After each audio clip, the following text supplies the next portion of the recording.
Hello, LA. How are you? All right. So this little exercise in democracy launched the worldwide disclosure movement. There are now dozens of countries that are releasing their files. France has, Denmark has, New Zealand has, Chile has, Mexico has. The United Kingdom is starting to. Where's the United States? Land of the brave and the free. Well, we're lagging because the United States is the crown jewel of the secret government that's made all of us slaves on somebody's plantation. And we're all here to say it's time for an Emancipation Proclamation in 2011.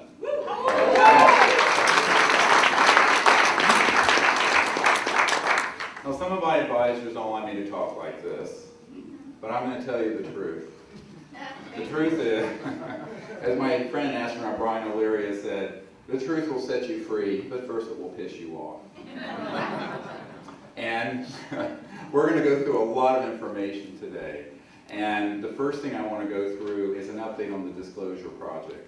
Many of you know that since 1992, I have been providing briefings to senior members of the United States and other governments, the United Nations Secretary General, and people like that. I'm a country doctor from North Carolina, emergency doctor by training. My uncle designed the lunar module, put the first man on the moon. Yes, we went. No, you were not told what happened when we went. That's another discussion. If you want to hear about it, we'll talk about it.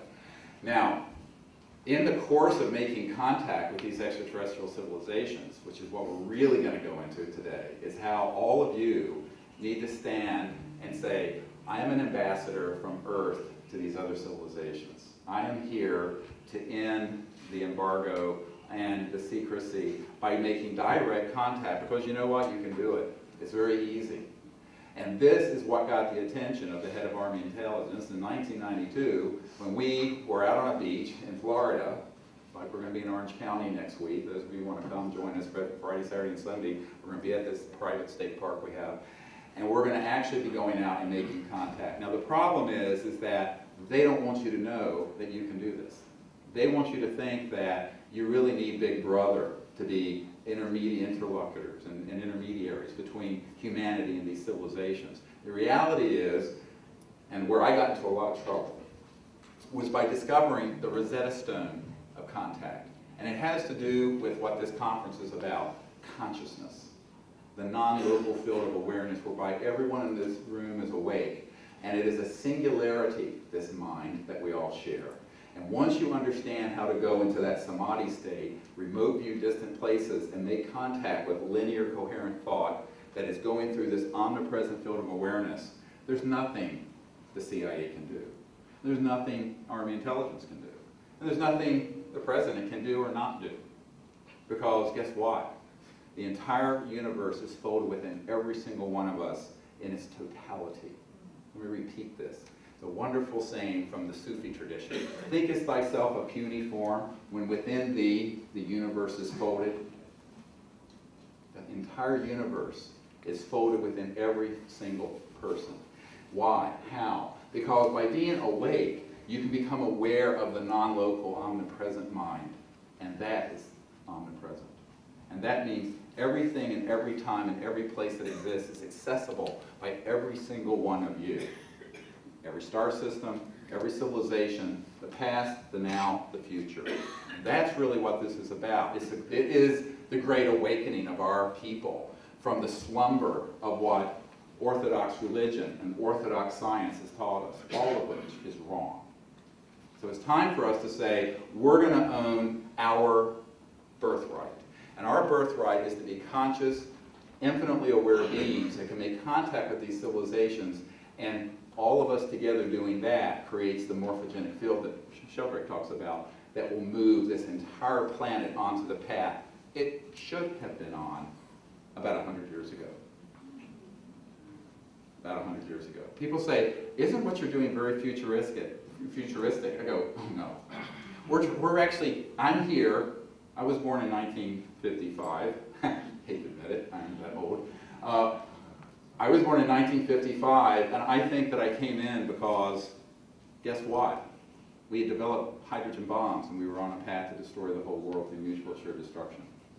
And I think that all of us who are on this planet right now, of any age, if you're between the age of puberty and senility, most people in the room, I think, terrible. I'm an ER doc, I say anything. All of us have that responsibility. It's a sacred responsibility. And I'm part Cherokee Indian, and my connection to Gaia and the earth is really how I found spirit. And that's then how I found extraterrestrial life, or how they found me. And this story will go into. And I think that when you realize that we are here at this pivotal time, this transformative moment, where the entire world needs to move into a new level of function, where we're not going to trade the Cold War and global terrorism for interplanetary war, which is what Hollywood wants you to believe. This movie coming out, Los Angeles, the invasion of Los Angeles, or what have you, they want you to believe that there are civilizations out there that we need to fight. And this was a counterintelligence operation concocted in the 1950s when Eisenhower lost control of the secret government. And when you hear how this has been played out, and how all of the people who have tried to study this issue have been pawns in a game of psychological mass indoctrination to get people to support this Manichaean view of good and bad ETs, and we have to engage in this battle. They're using the same propaganda that Goebbels used in World War II. They're using the same propaganda that was used in 9/11, and now they've completely taken over most of the UFO subculture and New Age community with that very Manichaean, black and white, us versus them paradigm. And what I want to say to you is, like the In Vogue song, free your mind. Because okay? But we need to free our minds, because I think what has happened, and what's happening rapidly, especially in Los Angeles and Hollywood, is this rolling out of a replacement for humans fighting each other with people fighting aliens. Very dangerous game being played. And there's a very thin line between now and that happening. And we are that thin line. All of us in this room who are going to stand up and say, oh, wait a minute. We're not going to be fooled again, as the old rock song from the 70s said, The Who. We're not going to be fooled again. And we have to be more aware than that. And when I started talking about these things in the early 90s, there were people not happy. That one British intelligence guy said, there are people who have been killed for being too much trouble. Well, in 1992, the head of Army Intelligence came to me and said, what the hell are you doing?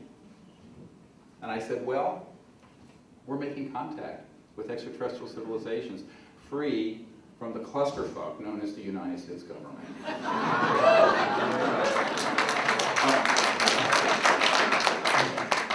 And he said, oh, well, wait a minute. You have no right. I said, to whom am I to get a certification? The UN, NASA, you, a bunch of goose-stepping fascists? I said, I don't think so. I said, and if you want to know the truth, my mother's family were some of the original founders of the United States. We were the original POW with the British. Any British here? Love you. No hard feelings. So guess what? We're being very patriotic by saying the whole world needs to come together as one humanity to make peace with all these civilizations and move amongst the stars together, because that's the time that's arrived. We are at that time. And you are the people who are trying to deceive the masses through fear and the indoctrination of the mind with that virus of xenophobia and hatred. And I said, guess what? In the day is going to be done, you have a lot of power and money, but you're not going to prevail. And I said this right to the face of the head of Army Intelligence. The following month, he offered me $2 billion, B, if I would shut up, just shut up, and do what he asked me to do. That's true. He then went to my wife and said, you know, all sorts of flattery and chicanery. There's a board, and your husband should be on that board. And da-da-da-da-da-da-da-da. And of course, my wife's a wonderful Jewish doctor's daughter from New Jersey, and she said, oh, he was such a nice man. I said, speaking with forked tongue. And I said, don't buy into it. I said, no, this was not nice. This is an attempt. So I basically said to him, no, not only no, but hell no, never. So we founded the Center for the Study of Extraterrestrial Intelligence in 1990 and began doing expeditions around the world in 1991, now for 20 years. And when you hear about the contact we've had and how beautiful it is and how it's happened, it's elegant, it's simple actually, and it's all really about spirit and the heart and a little bit of technology. And we're going to go through that. Tomorrow in the workshop, we're going to go very deep into it, into the remote viewing and meditation training. And I think that what people have to understand is that when you begin to do this, the extraterrestrial civilizations that are out there are going to come through that door because they want to. They're looking for people who are enlightened to make contact with them. Where do you think the Vedas came from? Ancient Sanskrit. The Rig Veda, the Sam Veda. You know, before I was a medical doctor, I was a meditation teacher. Well, everybody else in their teens were dropping acid and chasing skirts. I was meditating 8 hours a day and learning Sanskrit and tutoring people.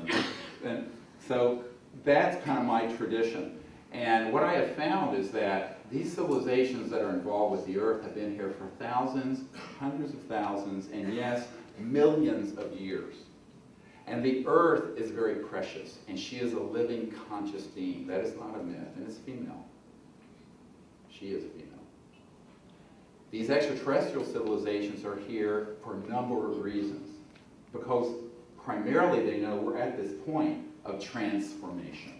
And we're in this countdown to transformation, which is what the material we're going to go through in a moment. Because we are in this final approach where we're going to leave behind an old yuga, a 400 and some thousand year cycle, and open another cycle, the hallmarks of which are not interplanetary war, like the Scientologists and the fundamentalists and all the other people want you to believe, but universal peace.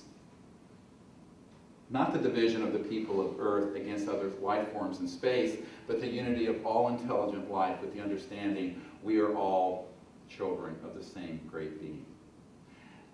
Not a time of endless war, but a cycle of 500,000 years of unbroken peace, during which time every man, woman, and child on the planet will eventually attain cosmic consciousness and God consciousness. And we will then go out amongst the stars, going to other planets, even as those civilizations came here and gave life to Earth. And that cycle never ends. That's part of this eternal cycle. And we're at this pivotal point. But in the middle of all that, transformative energy is all this chaos. So I'm going to describe a little bit of the landscape of 2011. And the landscape is the following. Everyone knows that we're not alone. All the folks that I've met with at the CIA and in Congress, no one wants to do anything about it. Two things, knowing and doing.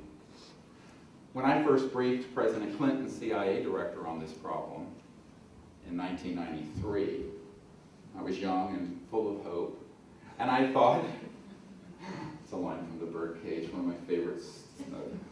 I survived, anyway, a lot of things by looking at that movie and laughing.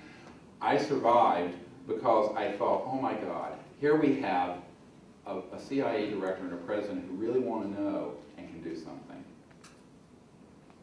But at the end of that meeting, I gave the CIA director a briefing. It was a white paper, and it's in my first book, Extraterrestrial Contact, The Evidence and Implications. It came out about 12 years ago. It's on disclosureproject.org. You can get it. It's amazing stuff in there. All these top secret documents, everything I gave the president. And at the end of this 3-hour meeting, the CIA director said, how do we disclose that which we have no access to? He's talking about him and the President of the United States.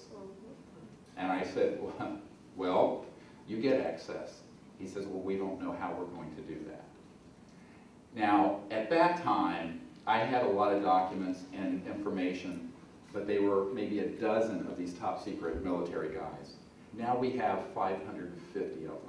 If you go to disclosureproject.org, you'll see we just released the testimony of a man named Halleck who actually had the information on these implants that were being designed decades ago and put in people. Everyone thinks that they're alien implants. I said, oh no, EG&G and Siemens have been manufacturing those for decades.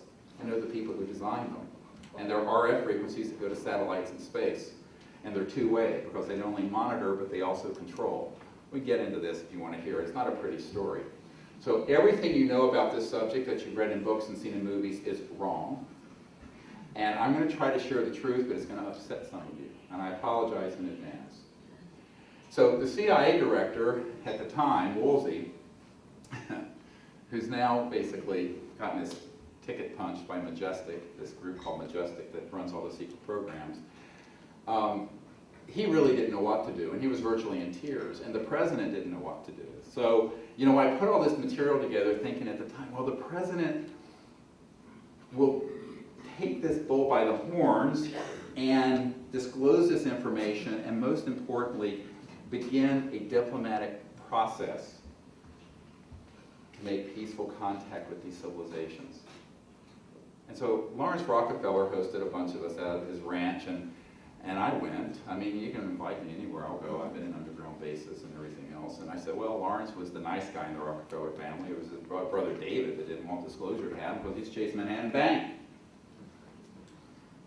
We'll get to this in a moment. But Lawrence was the philosopher of the family and went to Princeton with old man McDonald and McDonnell Douglas. And those guys worked with my uncle who designed the lunar module at Northrop Grumman. Grumman was the company. It was a small world in that circle. And Lawrence hosted them, and it was Hillary, our Secretary of State, who stood up and said, stop, we do not want to hear anything more about this. This is too dangerous. And in fact, a good friend of the president's came to my home, and we were having dinner, and there's a man who stayed a lot of time at the White House with the Clintons, and if you doubt any of this, the Associated Press released documents. You can go to our website and find it from the Clinton Library, and back then it was called Project Starlight. That was the code name for the briefings I was doing for the White House and the CIA Director of Congress. And what happened is that the president sent his guy to my home and said, look, they're very supportive of what you're recommending. But they're convinced that if the president does what you're asking, he will end up like Jack Kennedy. And I burst out laughing. Ha ha ha! I did. I thought he was making a joke. I mean, we're at the dinner table with my 4 young daughters. And he says, stop. We're not joking. I said, what? I didn't believe that at the time, honestly. He says, no, they're serious, that they cannot protect the president from this cabal. It's exactly what Senator Inouye, who you saw at the beginning, said. There's a secret government with its own Air Force, its own Navy, its own funding mechanism that's free from the laws and free from the Constitution, and it's transnational. It knows no political boundaries. It's the invisible government. And that is not a conspiracy theory. That is a fact. And it's been brought out in many hearings. Now the question is, even Rumsfeld asked, where has the $2 trillion going that's missing out of the Department of Defense budget? Now this is Rumsfeld, not Abby Hoffman or some hippie. Okay, no, I'm sorry. You know, this is the frickin' Secretary of Defense said this right around 9/11. There are $2 trillion, $2,000 billion missing out of the Department of Defense. Well, it's gone exactly into what I deal with. And it's our tax money. And we have already built the anti-gravity vehicles that can go to space and back, free energy. We've already built the generators that can run your house and car without pollution, without an electric bill, and without any global warming, and at zero cost once you put that motor in your vehicle. Why don't we have it? $600 trillion. Remember that number. That's the amount of money tied up in the global petrodollar, commodities trading, Goldman Sachs derivatives, oil in the ground, coal in the earth, nuclear power plant, electric grid, all of that. $600 trillion. For that, they will kill people. And for that, they will deceive. And for that, they have done unspeakable crimes against humanity. In fact, I have stated that what they are doing now amounts to something, a word I coined, planeticide. The deliberate killing of an entire biosphere with malice aforethought. And we have to stop it. All of us.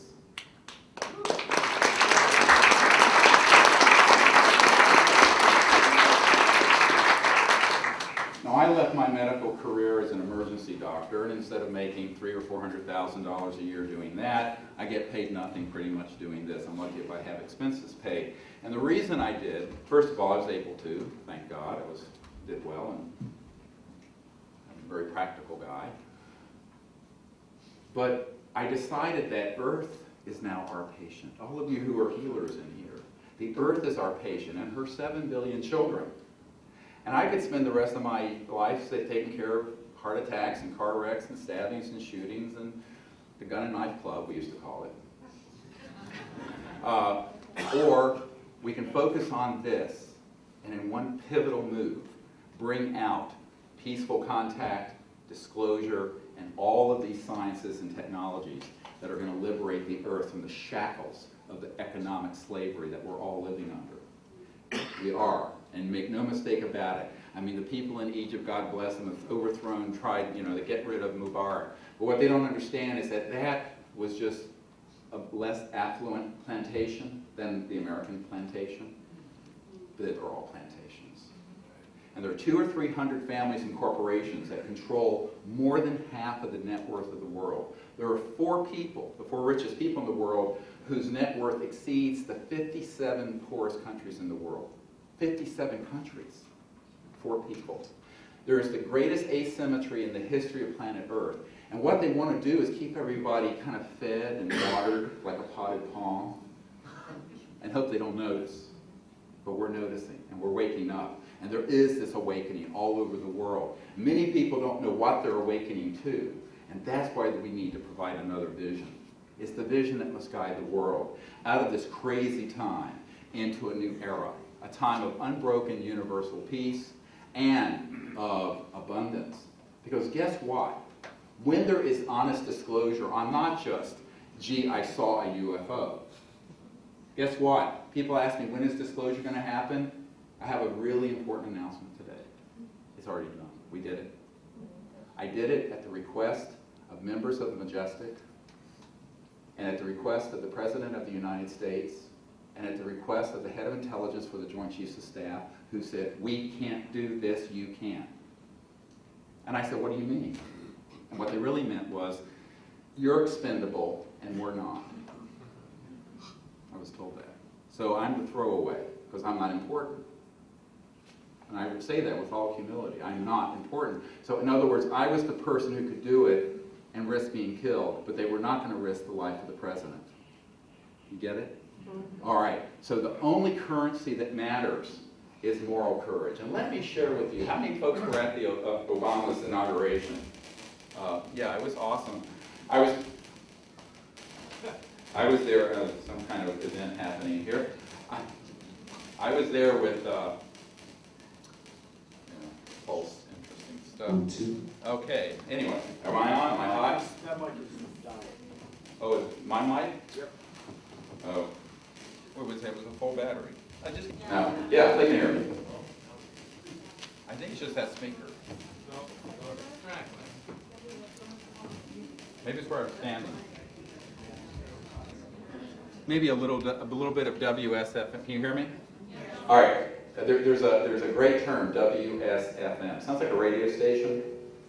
A little echoic there. It isn't. WSFM stands for, and this is actually what the agency and within the contracting world in these corporations, they call this science. It's weird science and frickin' magic.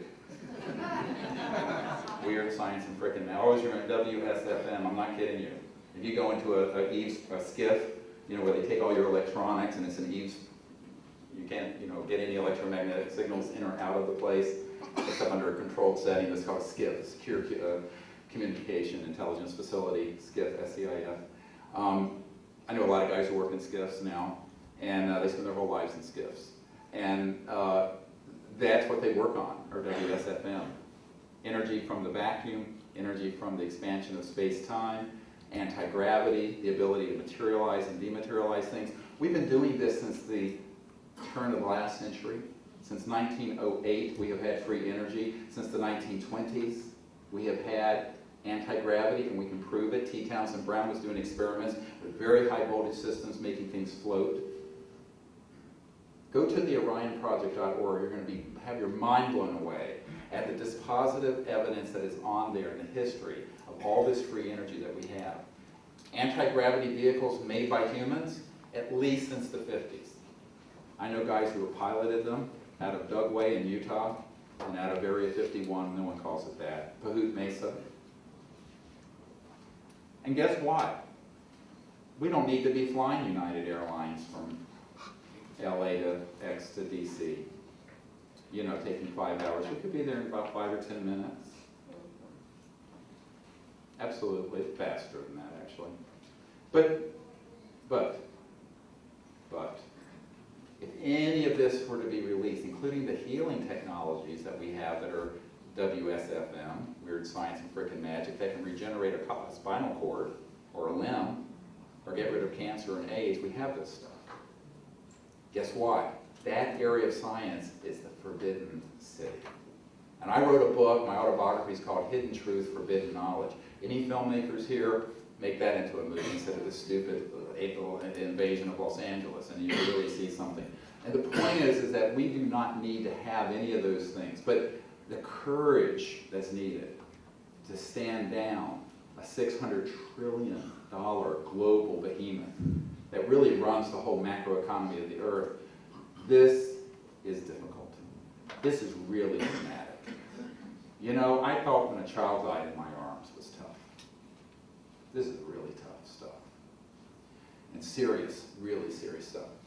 So, when the president was inaugurated, I was there with some of my family, my wife, and one of my daughters, and we were there, you know, the Sunday before when Bono of U2 was playing, and Stevie Wonder. And there were a couple million people there, and on the jumbotrons, there was a wonderful quote from Robert Kennedy, whose son I just met at Sundance a couple weeks ago, and mentioned to him a letter I have from Bobby Kennedy that he needs to have.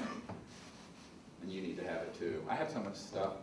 I probably forget more than most people want to know about this stuff. Anyway, but look at this quote, the beautiful quote that Obama you put up on all the jumbotrons. 2 million people saw this. Few men are willing to brave the disapproval of their fellows, the censure of their colleagues, the wrath of their society. Moral courage is a rarer commodity than bravery in battle or great intelligence.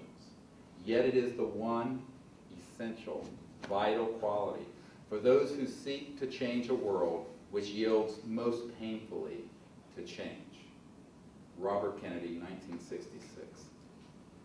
Now, when Bobby Kennedy Jr. was at Sundance on the same stage I spoke at, and he was there with Harry Belafonte, and they were talking about a movie which he was supporting called The Last Mountain. Great documentary about how the last mountain, big mountain in West Virginia, is about to be blown up with what they call MTR, mountaintop removal, so they can scour that last bit of coal.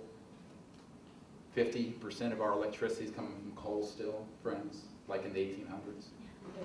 And I turned to Bobby Kennedy and I said, look, I have a letter from, but I said, also, we have the solution, and it's what your dad and your uncle died trying to get out. And that is free energy, and it's all based on the science behind UFOs. Now, this means that you've got to take this on in a very wise way. It's playing chess in 38 dimensions. So what I did to stay alive and get this far, not that I'm attached to life, because when I was 17 I died and had a near-death experience, and it was beautiful and wonderful. Anyway, so here I am.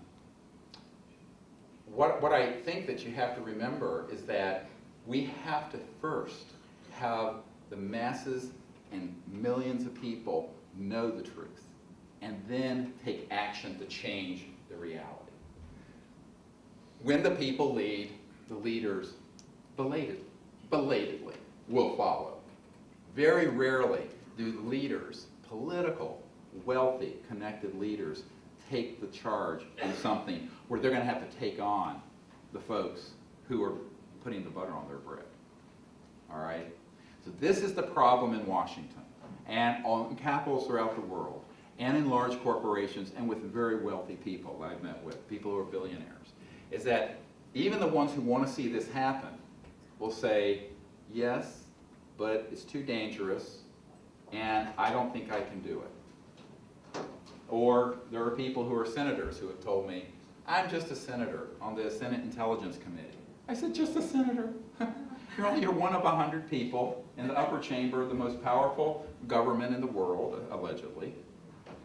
And you took an oath to uphold and defend the Constitution of the United States.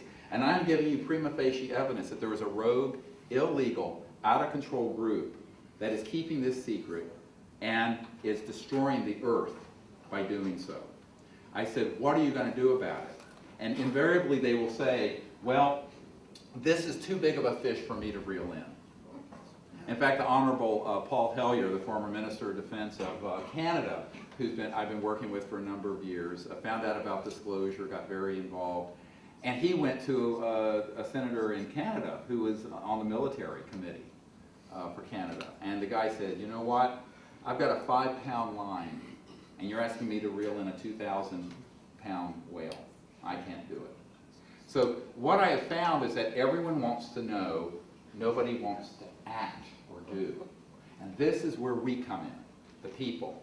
Because unless you own $1 trillion oil field, you have the ability to be awake, you have the ability to make contact, and you have the ability to network disclosure to everyone you know. Because if you go to disclosureproject.org, you're going to see dozens. We have 110 of these top secret witnesses in digital videotape. We have thousands of government documents. We have dispositive proof of the existence of these sciences and technologies which are being criminally withheld from the people of the earth, never mind from the Americans who have paid $2 trillion to develop them. And it is really time for us to take matters now into our own hands, we the people. We the people. If we really know what that means, that's what we can do. I want to share with you something that most people think is a joke. If you talk to your usual most of my family's, Harvard, Stanford, Yale, blah, blah, blah. And, I call it the hidebound people who think they know everything because they have an Ivy League degree. No offense to any of you folks who are from that pedigree, but they think their shit doesn't stink because they have a degree from Harvard. And, I got news for them. They're usually the last to know. Listen to this. This was just released from the American Federation of Scientists, a mainstream scientific organization. And this is a report from their head of government secrecy. Okay? And I'm going to quote just briefly. There were 5,135 inventions that were under secrecy orders at the end of fiscal year 2010. The U.S. Patents and Trademark Office told Secrecy News last week. This includes something from 1991 that was a solar generator, photovoltaic, and this is quoting, that would have gotten 20% more efficiency than a conventional solar cell. Not free energy, not anti-gravity, not dematerialization, none of that, just 20% more efficiency. This from one of the most mainstream scientific organizations in the United States. It's at the orionproject.org. Go look it up. It's there. I'm not making this up. Why? Because the price point for coal and oil would have been overtaken by solar if they had not slapped a secrecy order on that photovoltaic generator in 1971. So when people, it's great, we have a Prius and it's wonderful, but, let's face it, it's junk.